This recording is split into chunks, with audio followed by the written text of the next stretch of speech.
نحمده ونصلي على رسوله الكريم فأعوذ بالله من الشيطان الرجيم بسم الله الرحمن الرحيم ربي زدني علما ربي زدني علما ربي زدني علما ربي يسر ولا تؤسر وتمم بالخير وبك نستعين ربي اشرح لي صدري ويسر لي أمري واحلل عقدة من لساني يفقهوا قولي آمين ثم آمين السلام علیکم ورحمۃ اللہ وبرکاتہ۔ آج ہم پانچواں کلمہ مکمل پڑھیں گے۔ پانچواں کلمہ استغفار۔ استغفار کے معنی ہیں گناہوں کی معافی کرنا، گناہوں کی معافی طلب کرنا، توبہ کرنا۔ یہ باب استغفار سے ہے۔ باب استغفار میں طلب کے معنی پائے جاتے ہیں اور اس کا مطلب ہوتا ہے گناہوں کی معافی طلب کرنا۔ استغفر اللہ، اللہ کے لام سے پہلے اگر زبر اور پیش ہوگا تو اس لام کو موٹا پڑھا جائے گا۔ یہاں پر لام کھڑی زبر کے ساتھ ہے، ون فنگر کھینچیں گے۔ استغفر اللہ ربی، یا مدہ ہے، ون فنگر کھینچیں گے۔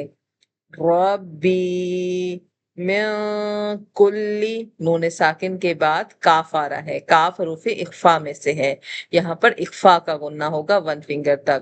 اخفا کے غنے میں ناک میں نون کی آواز رہتی ہے اور زبان نون کے مخرج سے پیچھے ہٹ کے رہتی ہے۔ من کلی، من کلی ذنبن، یہاں نون ساکن کے بعد با آ گیا۔ جب نون ساکن یا تنوین کے بعد لیٹر با آ جاتا ہے تو وہاں نون کو میم میں کنورٹ کر دیتے ہیں، تو اب ہم زن کے بجائے پڑھیں گے ذنبن، ذنبن۔ استغفر اللہ ربی من کل ذنب، تنوین کے بعد حمزہ آ گیا، یہاں اظہار ہو رہا ہے۔ اظہار کہتے ہیں غنے کو، بغیر غنے کے نون کو ظاہر کر کے پڑھنا اور جلدی سے پڑھ لینا۔ تو ذنبن اذنبتہ، با جب ساکن ہوتا ہے تو با کا شمار حروف قلقلہ میں سے ہے۔ 5 ایسے حروف ہیں جب وہ ساکن ہوتے ہیں تو ڈبل ساؤنڈز دیتے ہیں، ان میں با ایک ہے۔ اذنبتہ، ہو کے اوپر الٹا پیش ہے، ون فنگر تک کھینچیں گے۔ استغفر اللہ ربی من کل ذنب اذنبتہ عمدن، اب پھر تنوین آ گئی، تنوین کے بعد یہاں حمزہ آ رہا ہے تو پھر اظہار ہو رہا ہے۔ عمدن او واولین، جلدی اور نرمی سے پڑھیں گے۔ خطأن، اب یہاں پر پھر تنوین کے بعد سین حروف اقفا میں سے ہے۔ خطأن سرًا، پھر تنوین کے بعد حمزہ آ گیا، اظہار ہوا۔ اظہار، اقفا، اظہار، اظہار عمدن، اقفا خطأن، اظہار سرًا۔ تو یہ غنے کے فرق آپ کو پہچاننے ہیں۔